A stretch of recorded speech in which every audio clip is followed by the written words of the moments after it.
Good morning and welcome to the Utah Court of Appeals. I am Judge Oliver and I am joined on this panel this morning by Judge Christensen Forster to my left, bless you, and Judge Luthi to my right.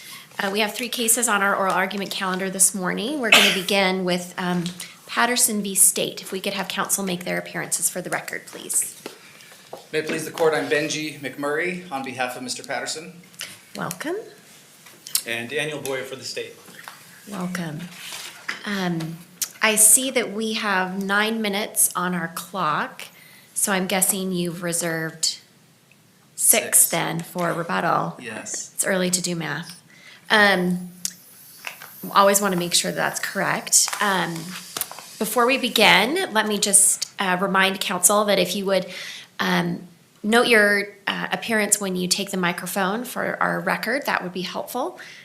Otherwise, unless there are questions, we will go ahead and begin.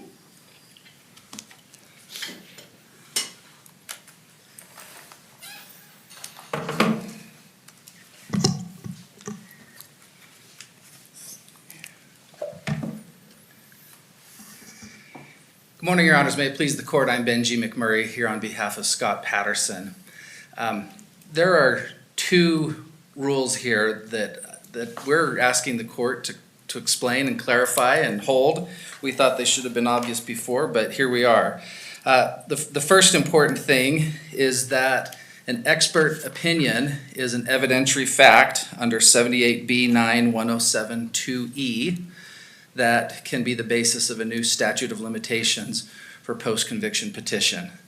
The other important rule also has to do with timing, which is that when we judge the reasonableness of what a petitioner did or didn't do while he was, or after his conviction, we don't hold him to the same standard as we would attorneys. And so it is not only possible, but very probable that a petitioner may not reasonably discover something that an attorney reasonably should have done while he was handling the case. Can I ask you about the first, just go right into it, right? Sure. The evidentiary fact.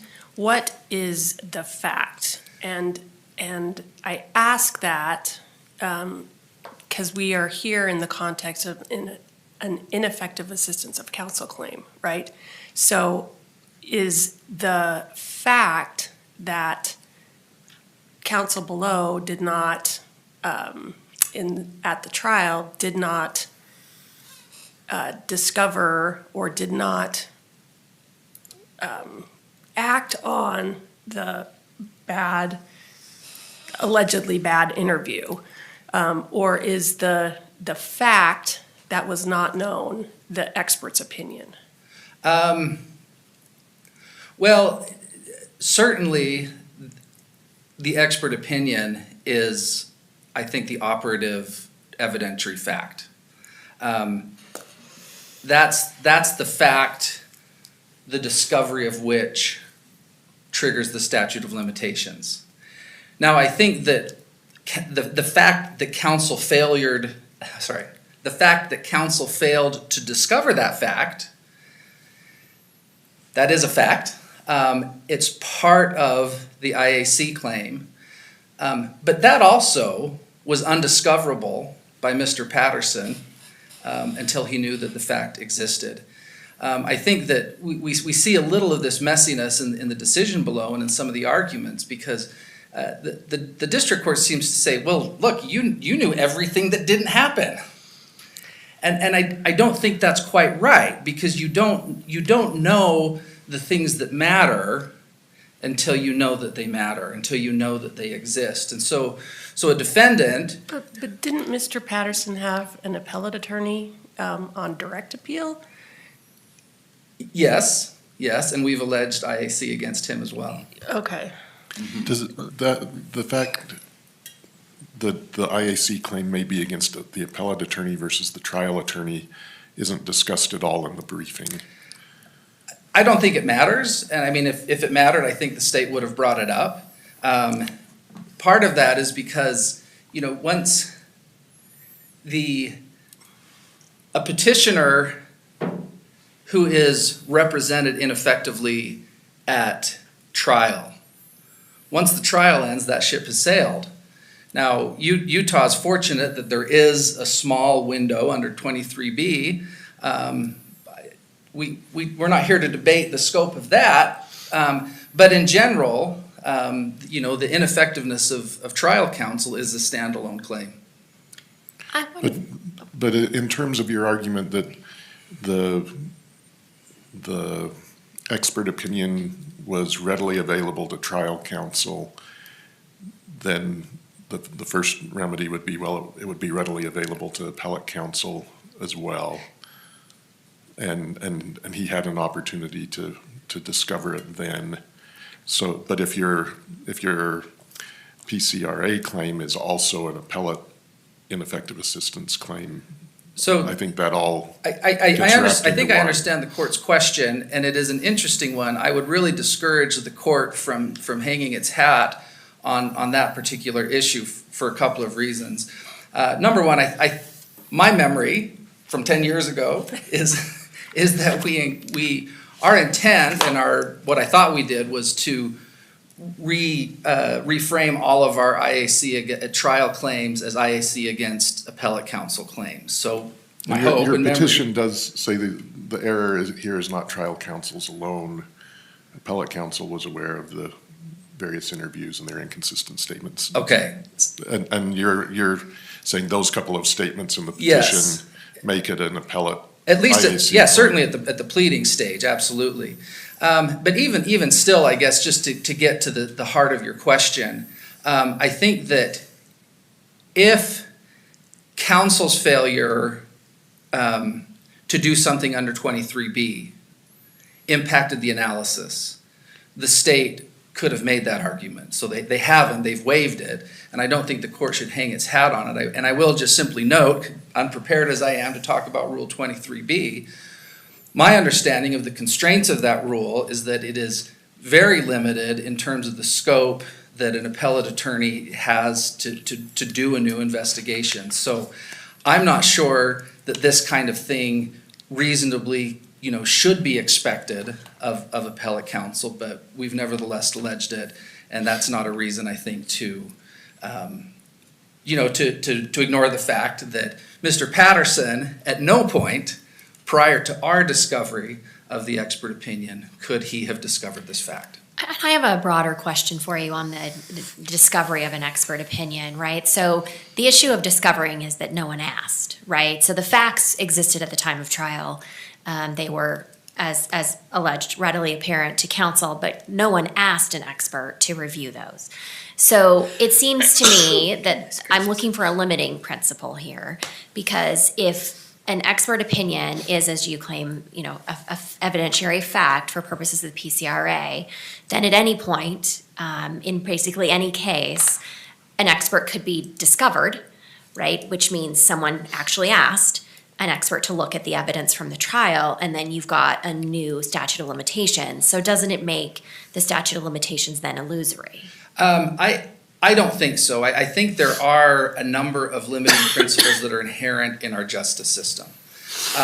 So right out of the gates, we have this statutory requirement that the failure must be reasonable.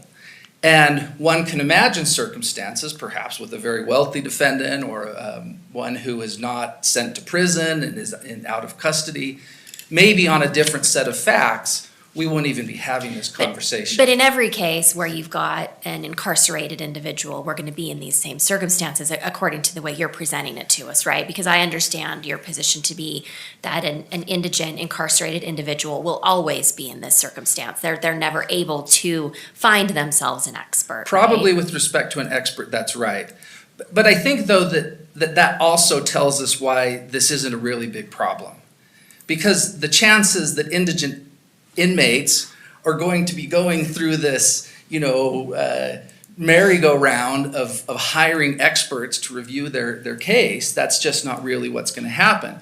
What really should happen, frankly, is that indigent inmates should have access to an attorney who has the ability to review the case and can identify those errors and bring those before the court. But isn't that what they have on direct appeal? I mean, they have an attorney who's reviewing the trial, and a counsel on the direct appeal certainly could say, and we see it quite frankly, frequently, that trial counsel below was ineffective because they failed to obtain an expert to testify on X, Y, or Z. So I think that one of the things that your question gets at is more of a merits question.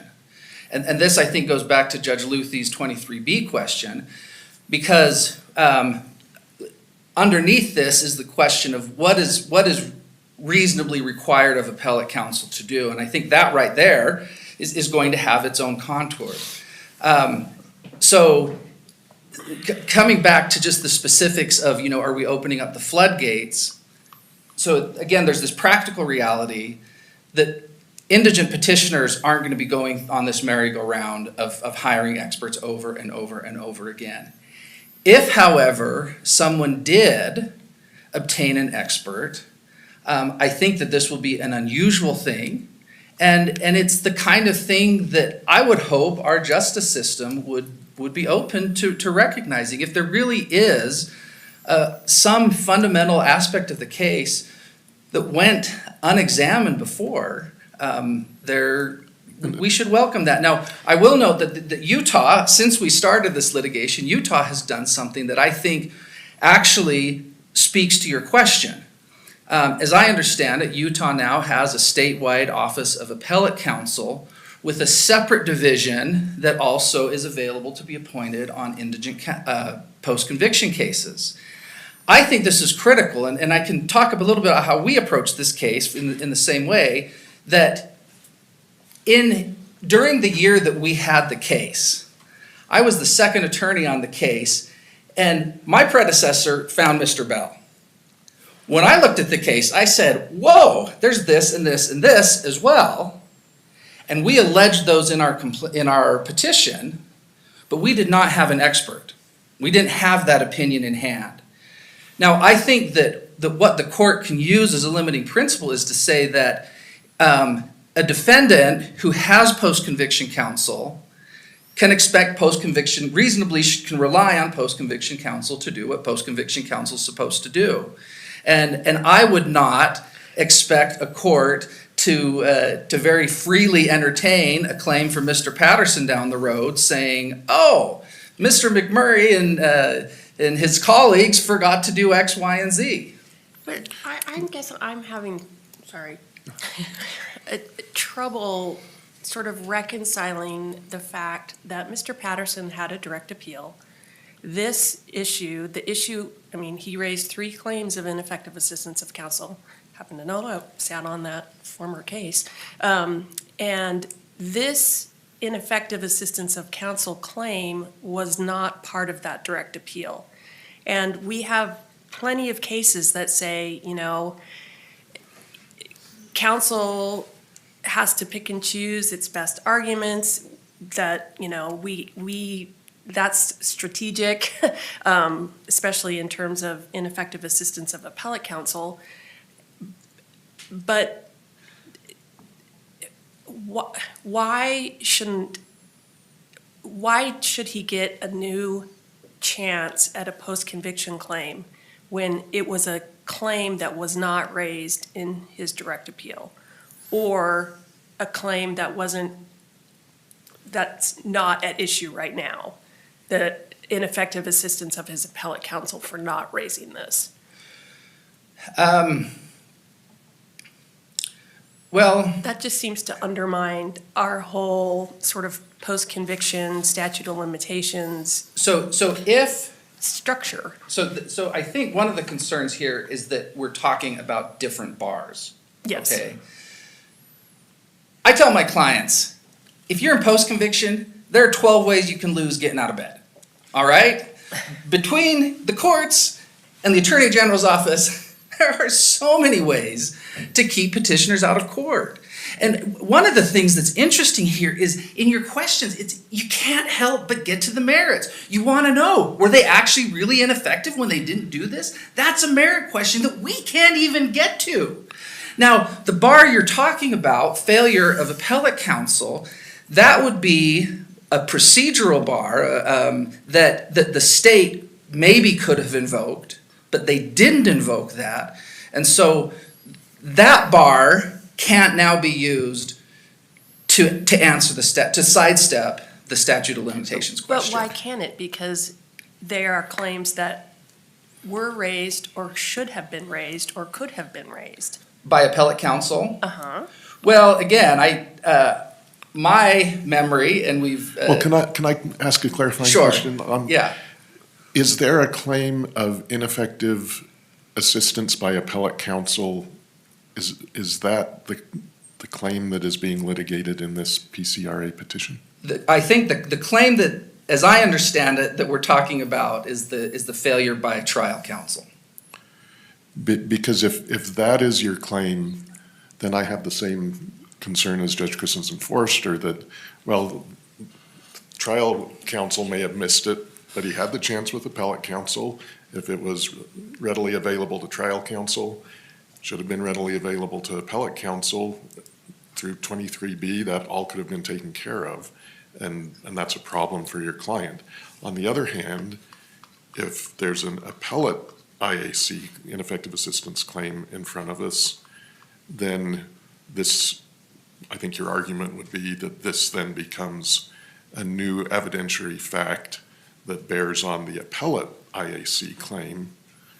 And you don't, and then that, while it may be difficult for him to pursue IAC against his trial counsel, he can still move forward against the claim versus appellate counsel. So maybe that's all long wind up, but I'm going to ask again, is there a claim of ineffective assistance of appellate counsel properly raised in this petition and on this appeal? So I think there are two parts to that. My memory is that we did include an IAC claim against appellate counsel for his failure to clean up the mess of trial counsel. I think that's there. That issue has not been discussed in the litigation yet.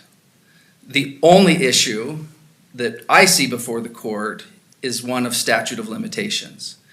Now, the parties have never had this conversation. The district court has never had this conversation.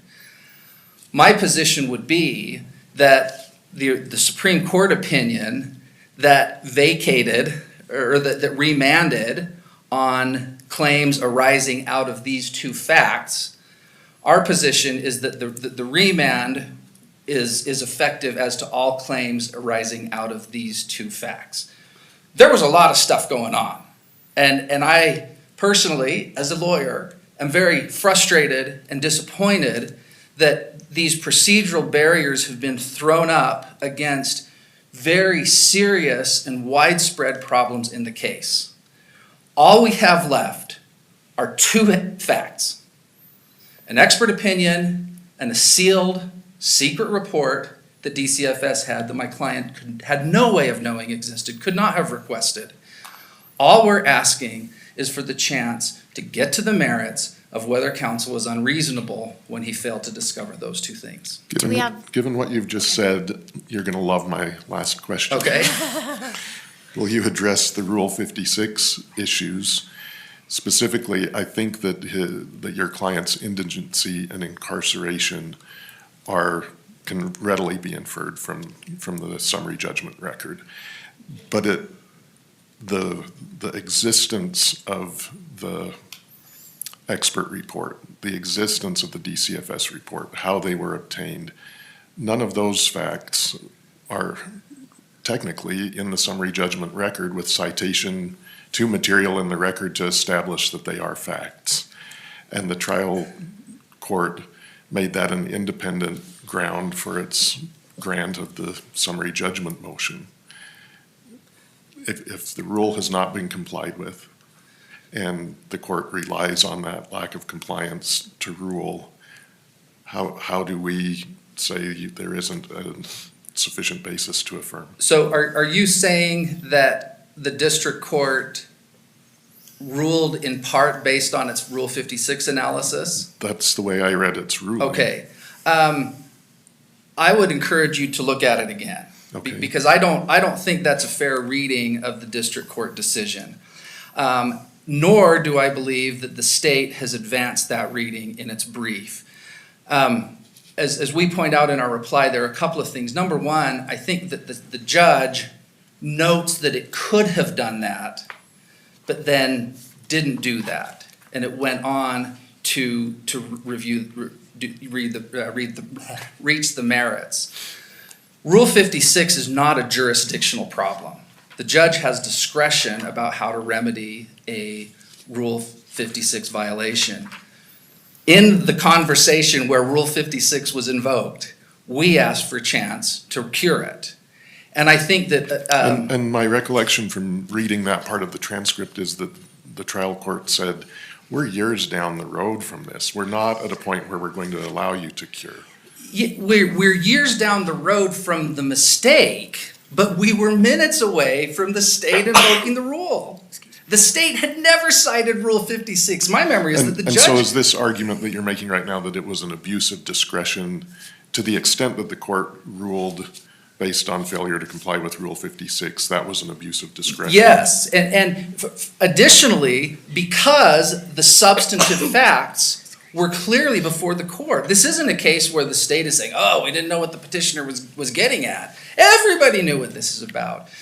Now, with respect to your questions about that we don't have, the steps that we took alleged, I think that, and we suggest this in the district court, those facts are readily apparent with judicial notice. Experts cost a lot of money. DCF records are secret and sealed. Those two facts prevent an indigent inmate from getting these particular items. The fact of the existence of this particular expert report and the existence of this DCFS report, though, I think are beyond judicial notice, are they not? No. Well, we have brought those two facts. The existence of those two facts is properly before the court. I thought your question was that, we didn't talk about all it took to get it. And what I'm saying is that with respect to those process facts, those are available on judicial notice. The court can take judicial notice that an expert opinion costs money and an inmate couldn't have done it. The court can take judicial notice that DCFS records are sealed, and unless a petitioner had some reason, some specific knowledge or awareness that a particular report existed, it would be impossible for him to ask for the particular report, which we knew existed, and we asked for it. All right, seeing no further questions, we will turn to the state. Mr. Boyer.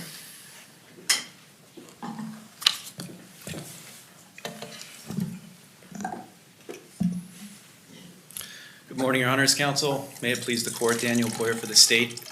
The PCRA's one-year statute of limitation requires petitioners to act diligently to present all the core facts that form the basis of their claims for relief in a timely petition. This legislative timing requirement fosters repose, stability, and public faith in the justice system by bringing finality to criminal convictions and state court judgments. Patterson's facts underlying claims 4 and 5 are not new. They are old. By his own admission, they were all readily available at the time of trial. The sole question for this court is, could these facts have been discovered with reasonable diligence at least 1 year before he filed his state petition? Does it make a difference who we put in as the actor there? Discovered with reasonable diligence by Patterson as an incarcerated indigent defendant versus by his counsel? No, and it does not. The primary reason is because we have a failure of proffer about what steps Patterson took, if any, following the conclusion of his direct appeal. The only fact we have within that 1 year statutory provision is that 3 weeks before he filed his federal petition, he had a discussion with a fellow inmate about typing out his federal petition. There's nothing else that Patterson has proffered about what steps he took to seek out counsel, to file motions with the court, nothing up until 3 weeks before the federal petition and the statute expired. I don't see anything in the statute, though, that specifically calls for that the defendant must show affirmative steps, but rather put on evidence to raise a fact issue of, was it available to me, readily available? And if you put on evidence that I'm incarcerated, I'm indigent, maybe that doesn't prove it. Maybe ultimately the fact finder says, I find that it was still readily available because there were resources in the law library or something, but why does that not at least raise a fact issue when he proffers indigency and incarceration? It has to do with the language of reasonable diligence, that despite reasonable diligence, this evidence could not have been discovered.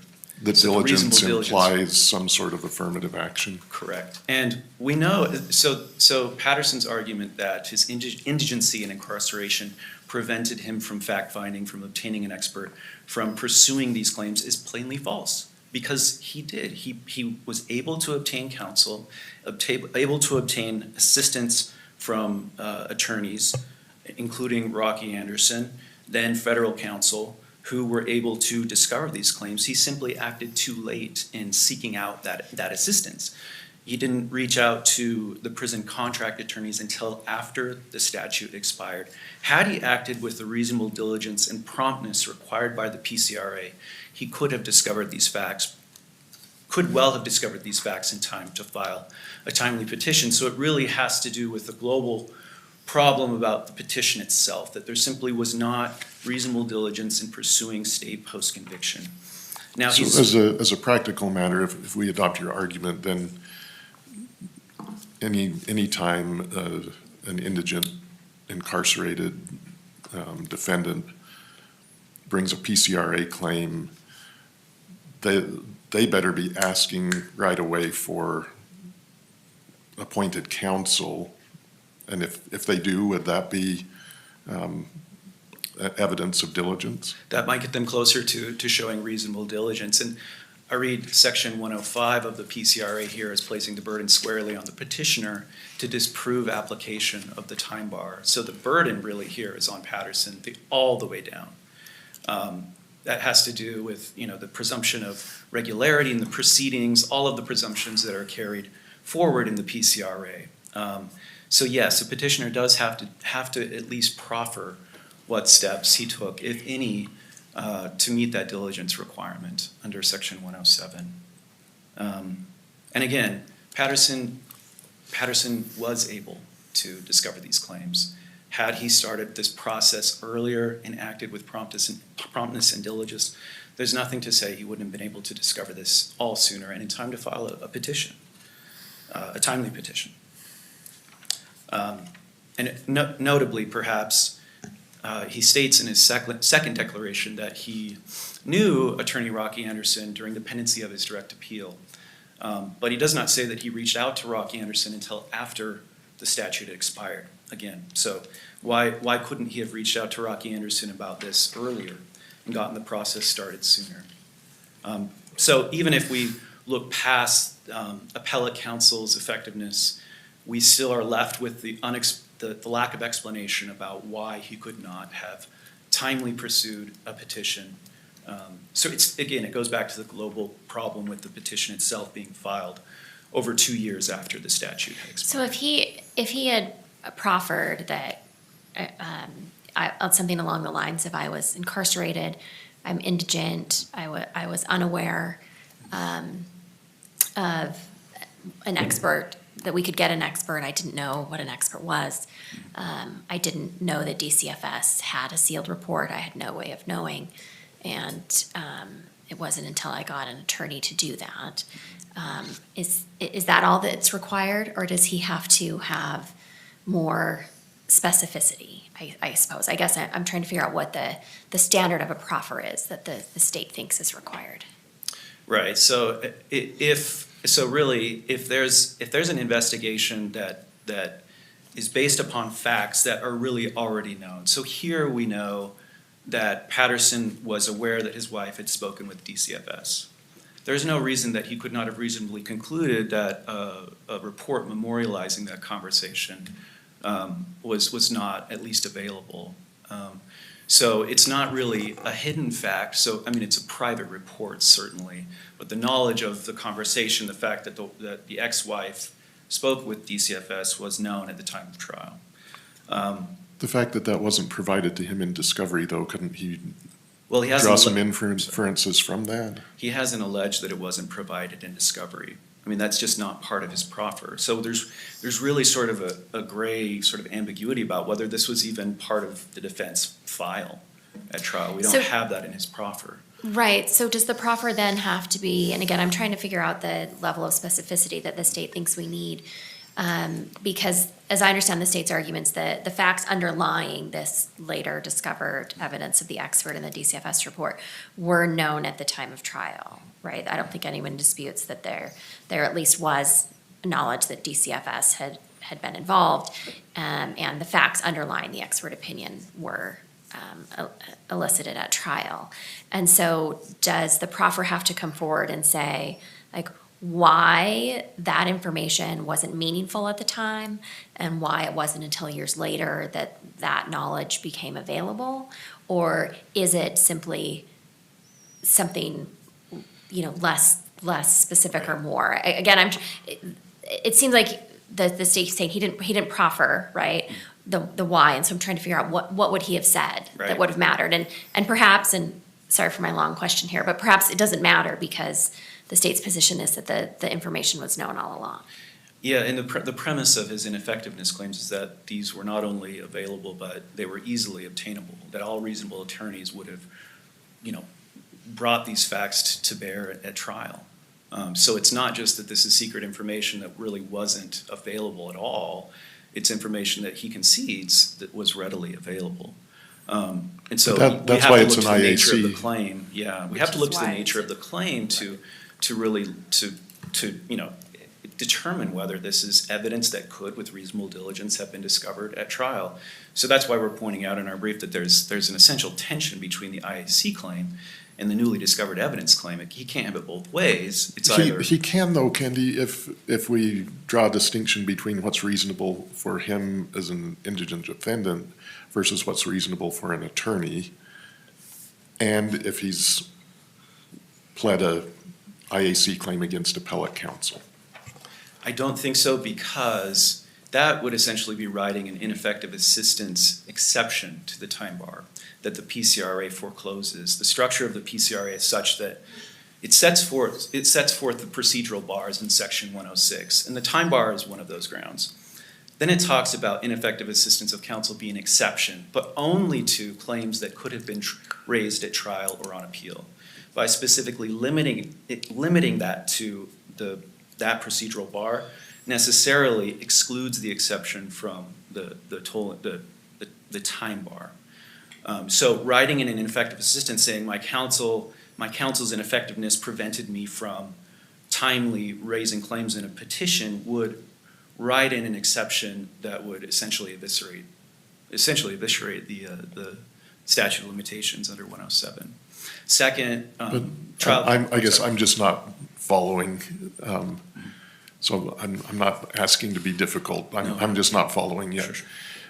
Under the PCRA, he can bring an ineffective assistance claim against appellate counsel. Is that correct? He can, yes. So he can. And if he doesn't discover that ineffective assistance until he has counsel for his PCRA claim, then why should the time clock not start again when he discovers the ineffective assistance of his appellate counsel?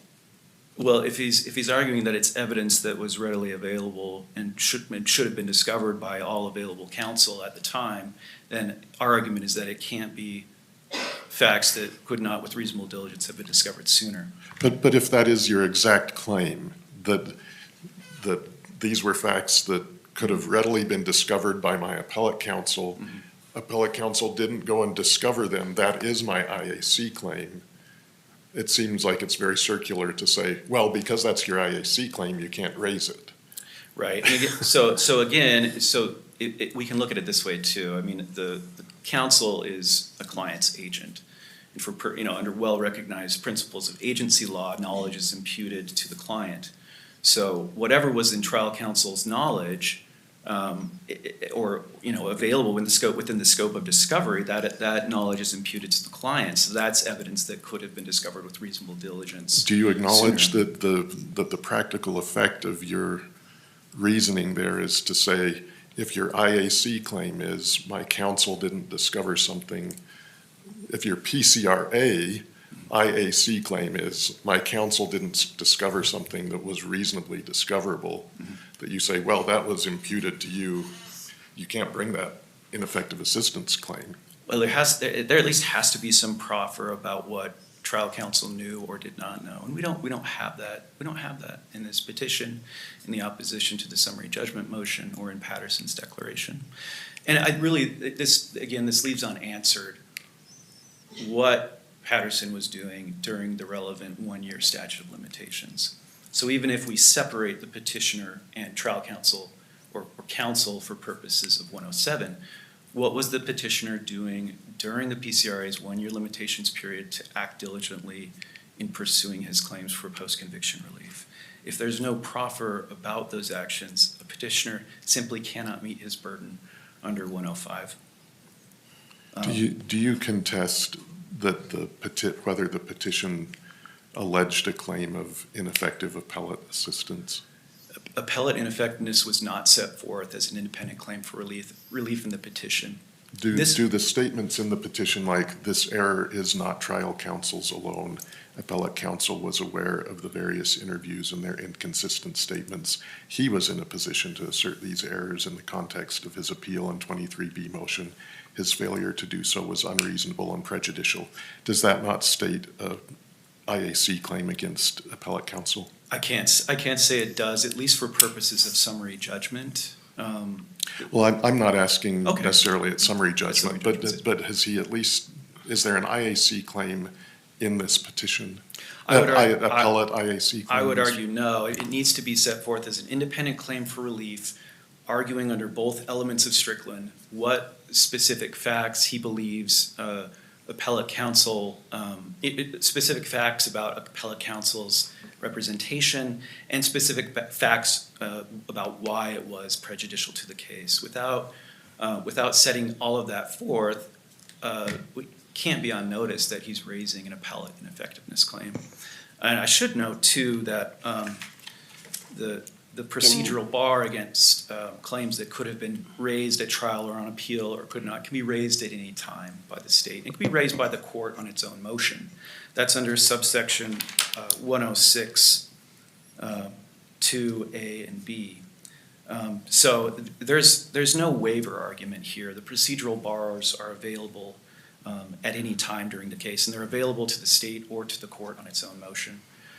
If it's on the court's own motion, the subsection does require that it gives the parties a reasonable opportunity to respond. But again, it's not a waiver issue at this point. He did raise an appellate IAC claim. Patterson avers that Wall provided constitutionally deficient assistance of counsel when he advised Patterson that he had exhausted his state court remedies. So it was an ineffective assistance of appellate counsel, not exactly on whether The new evidence, yeah. Right. whether or not. Yeah, and that claim has been rejected by the Supreme Court. The Supreme Court has determined that Wall's advice in the letter was accurate and correct, and that the ineffectiveness claim against Wall was not meritorious. So, but here, we're only dealing with what counts, or claims 4 and 5? Yes, that two were claims. not originally disposed of by the district court. That's correct. So it went back.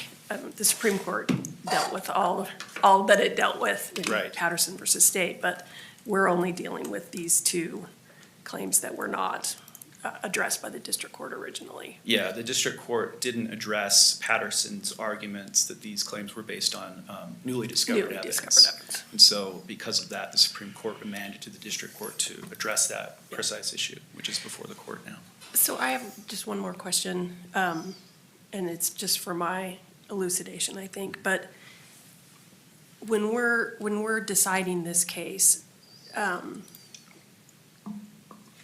would you rather, is the state defending the claim here based on the lack of a proffer and specificity with what Mr. Patterson did or didn't do during that 1-year period? Or is it easier to address the merits? Is it easier for this court to address the merits of whether these facts, as alleged by Mr. Patterson, are evidentiary facts in and of themselves? Do you understand what I'm asking? Oh, I see, yes. So, right, so the latter question about whether these are evidentiary facts will not be dispositive. So if they are facts, which I'm not sure that we're contending That they're that not. they're facts, but the question is whether they could, with reasonable diligence, have been discovered earlier. And really, the only items that he's saying he didn't know about at trial were the DCFS report and the expert opinion. But all of the other facts underlying claims 4 and 5, I'm pretty sure he's conceding that he knew at trial. If he had just said, put in an additional fact, which didn't happen, but if it happened and he had said it, I asked for help from counsel with my PCRA claim 8 months into my incarceration, would your position change? That would be enough to at least create a fact question on reasonable diligence? It might. 4 months before the deadline might be sufficient time. But there has to be some proffer of diligence and reasonableness regarding the post-conviction case. And we don't have any action specified in the pleadings up until 3 weeks before the federal petition was due, when he had a discussion with a fellow inmate. And then the discussion with prison contract attorneys and Rocky Anderson, that all occurred after the statute had already expired. What's your position on the Rule 56 issues? And I guess first, did the trial court was there an independent basis for granting the summary judgment on that basis?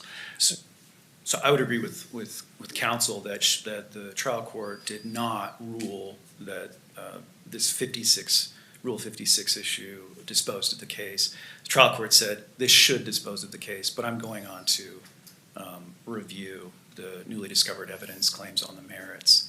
And if that's the case, we shouldn't base our decision on that. No, I would argue that this court can affirm on any basis apparent in the record. So if that's a well-established rule in this court, if the court believes that the pleadings were insufficient and that Patterson didn't meet his requirements under Rule 56. I asked my question wrong. We're not required to affirm on that basis. Oh, correct.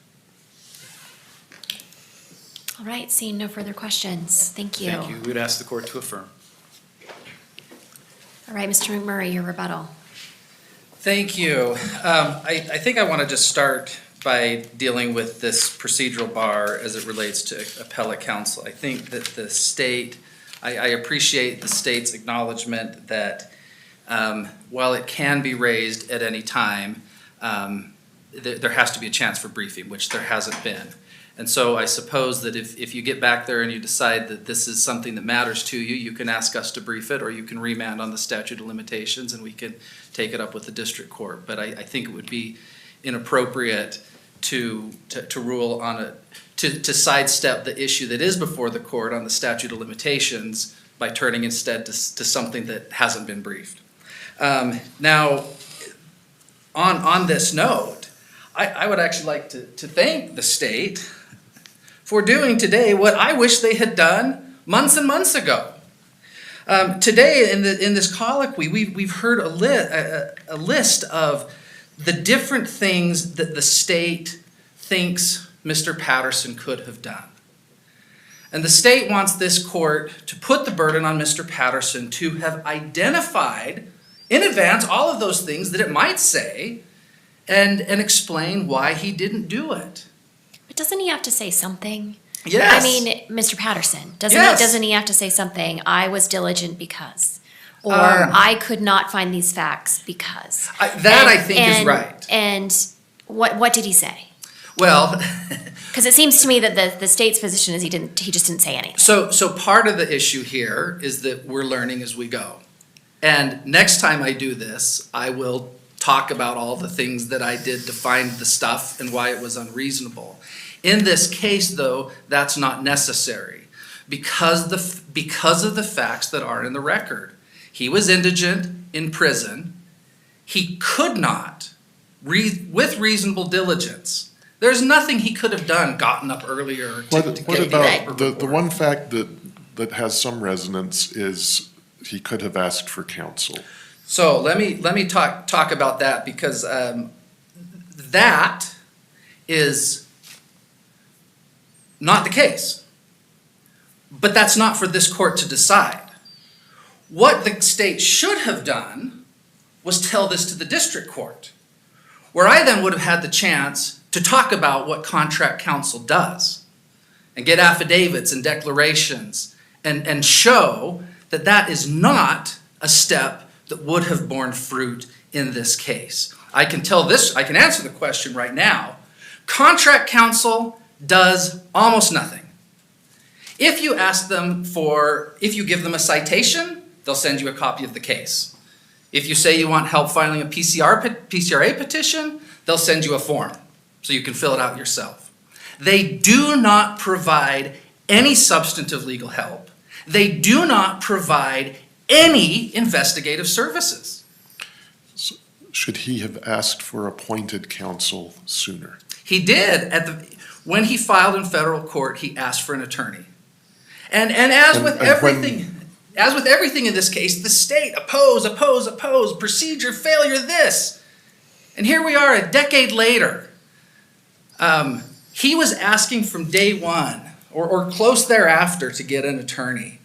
The state suggested, well, why didn't he talk to Rocky Anderson? If the state had said that in the district court, I could have answered the question there with facts on the record. I can tell you today, Rocky has told me he didn't know what to do. He's not a post-conviction lawyer. He's not a criminal lawyer. He started visiting Mr. Patterson because he heard about the case and they became acquainted just more socially than anything. And as Mr. Patterson's pro se efforts failed miserably, Mr. Anderson finally said, look, why don't I send this to the judge and tell him to get you a lawyer?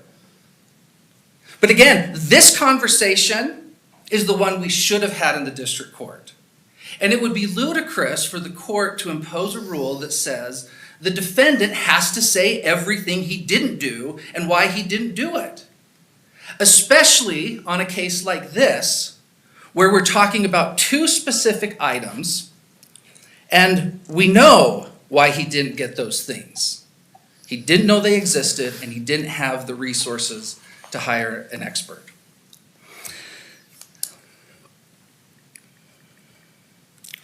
Now, the state continues to insist that the court judge the reasonableness of a defendant by the standards we hold to attorneys.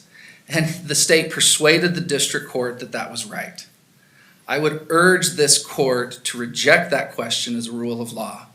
Powell from the U.S. Supreme Court tells us that there are many things that our Constitution permits a defendant to rely totally on his attorney to accomplish.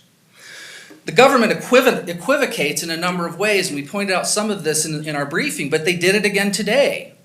When they talk about agency law and the imputation of conduct, that's a tempting red herring, because we recognize that lawyers are agents, and our justice system depends on lawyers standing at a negotiation table or arguing in a courtroom on behalf of their client.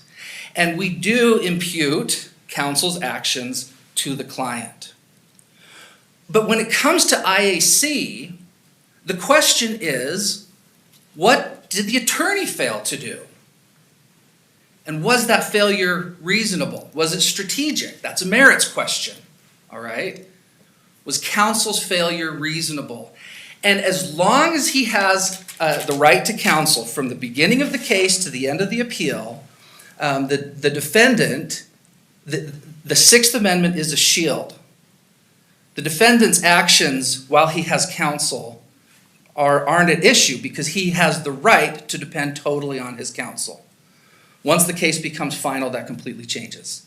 And the statute asks, what was reasonable for this defendant? But doesn't that suggest that anytime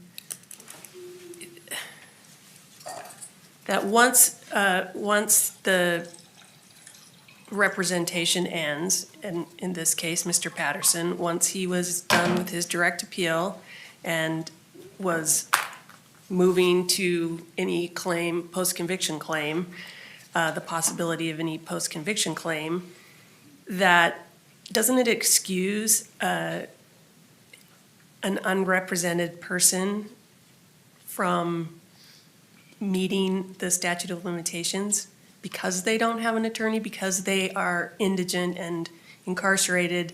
They're never going to have a chance to recognize the ineffectiveness of their prior counsel. Judge, I would love it if that were the case. But I don't think the law contemplates that. And this goes back to some questions that Judge Oliver asked during the state's argument.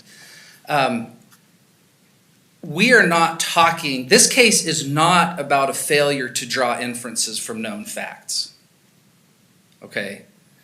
The law doesn't allow a petitioner to wait to do that. The law requires an indigent lay petitioner to draw all of the facts that an attorney would have drawn within a 1-year period.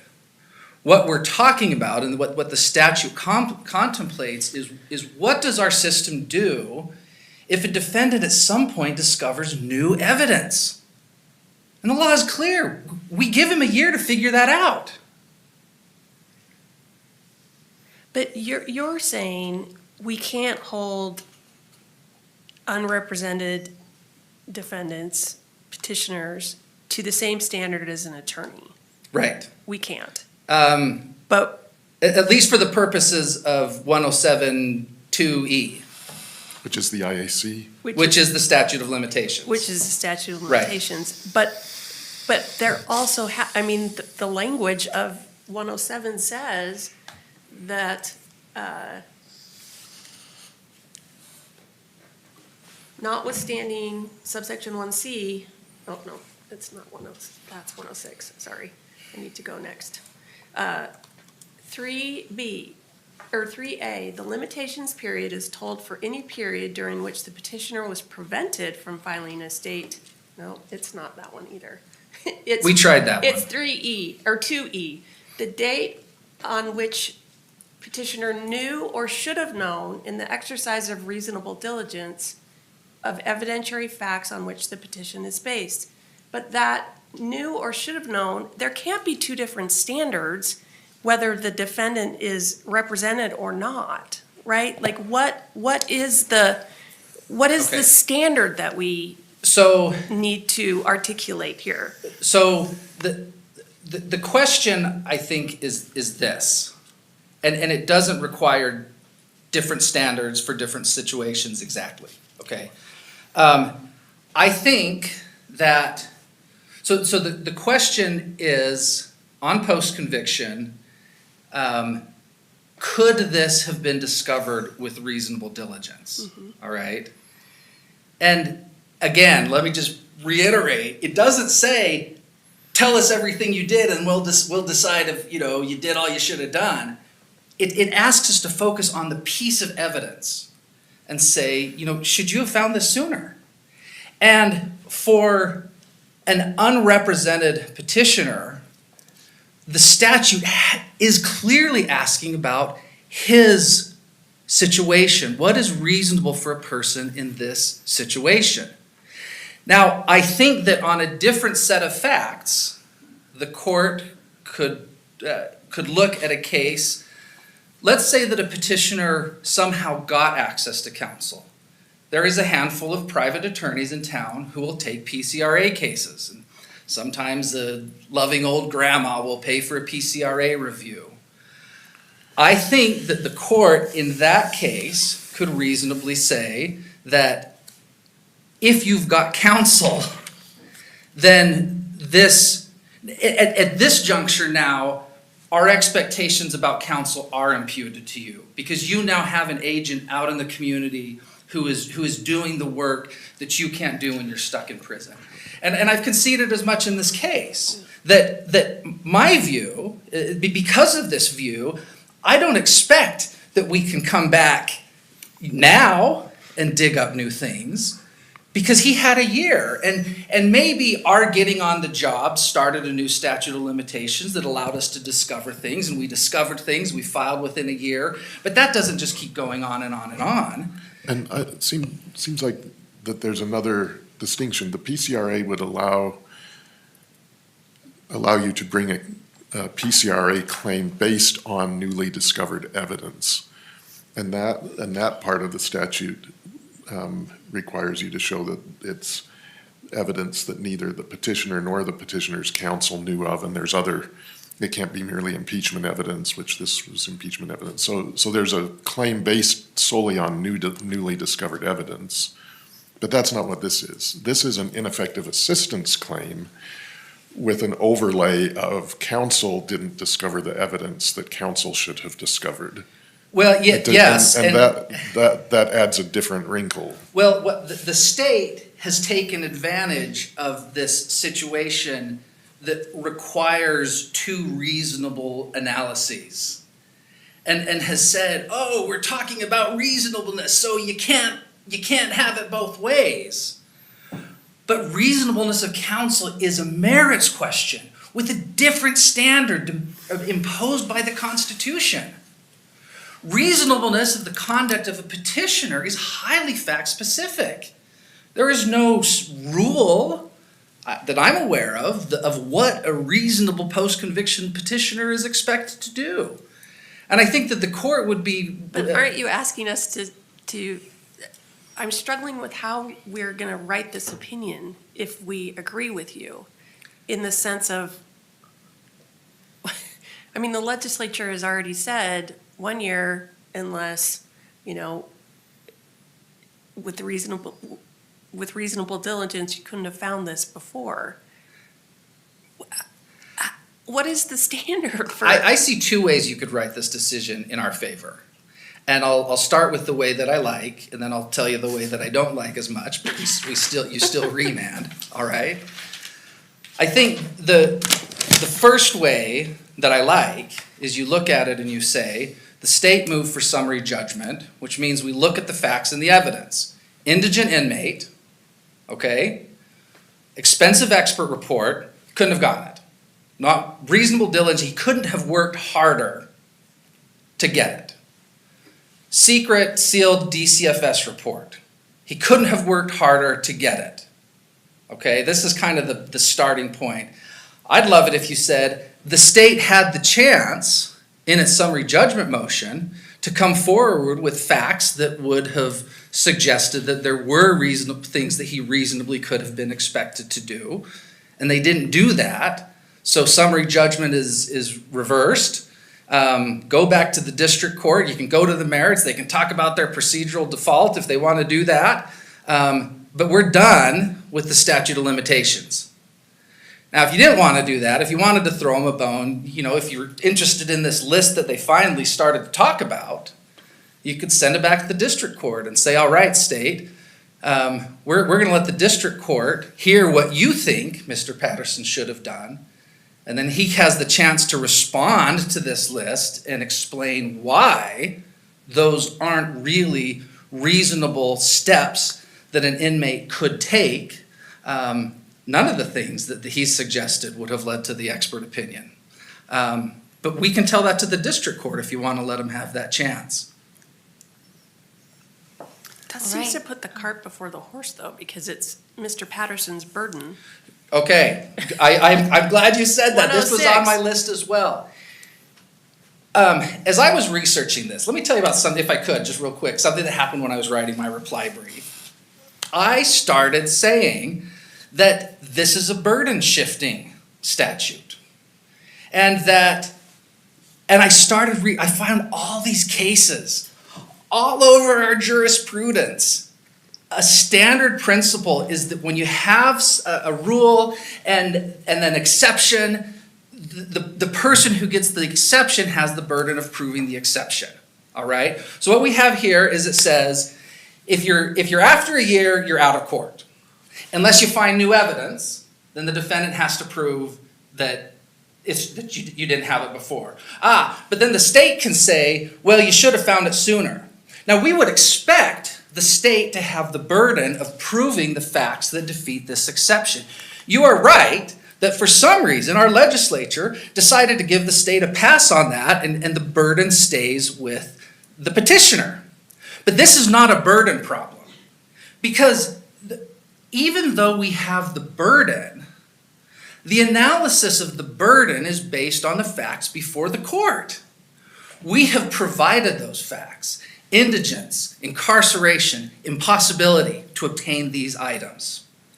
The state has brought nothing to the table to refute that. In the absence of contrary arguments or evidence from the state, the state of the evidence before the court on summary judgment tips in the petitioner's favor. We have met our burden. The state always, on summary judgment, can try and tip the balance back by bringing its own evidence, but it hasn't done that. And this court should not excuse it from doing that by requiring this laundry list of things the petitioner could done the state seems to want to ask for. Any further questions? No. All right. Well, thank you for entertaining our questions and responding. We appreciate the briefing and the arguments presented in this matter today. We will be taking it under advisement and issue a decision as soon as we are able to do so.